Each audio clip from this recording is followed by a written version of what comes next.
Magandang hapon po.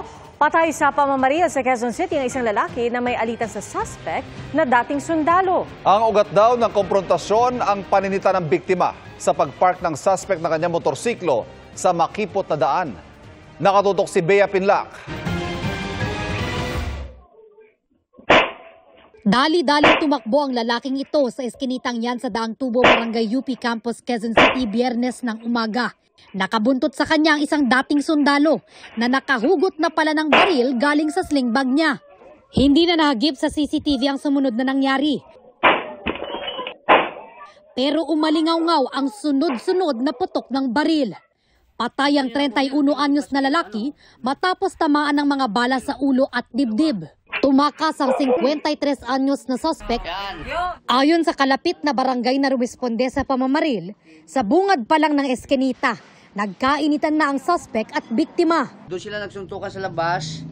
Doon siguro na may agrabyado yung suspect, bumunot siya ng baril.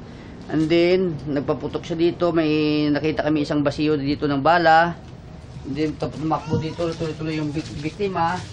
Hanggang siya doon sa kwarto ng bahay, doon siya na corner. Doon siya tinuluyan. Sa inisyal na investigasyon ng pulisya, ang pinag-ugatan umano ng pamamaril, based dun sa account ng suspect, nababanggit niya na sa loob ng isang taon, paulit-ulit na parang piling niya kinukursunada siya, pinariringgan siya, no? Hanggang dumating sa punto na yun na ang kakausapin niya, nagkaroon ng konfrontasyon, nawisuntukan hanggat humantong sa pamamaril. isa sa mga napag-awayan ng dalawa, Nagagalit itong biktima kapag nagpaparada ng motor itong suspect. Kasi yung daanan lang kasi maliit lang yun, masyadong maliit. Sinita po ng victim yung suspect. labis ang dalamhati ng kaanak ng biktima. Wala na ang kanilang padre de pamilya. Di ko po alam na yun na po pala yung huli na makikita ko siya.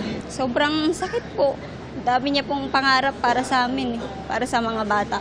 Parang tinanggalan po siya ng pangarap nung pumatay po sa kanya. Sumuko sa mga otoridad ang suspect kahapon. Malaki naging partisipasyon ng anak dahil mismo siya ang kumausap. Tinapon na umano ng suspect ang ginamit niyang baril. Umamin siya sa krimen. Sinabi na niya sa akin na hintayin mo ako dyan. Papatayin kita ngayon. Yun na po yung self-defense po yung ginawa ko, ma'am. Reklamong murder ang isasampa laban sa suspect. Para sa GMA Integrated News, Bea Pinlac, nakatutok 24 oras.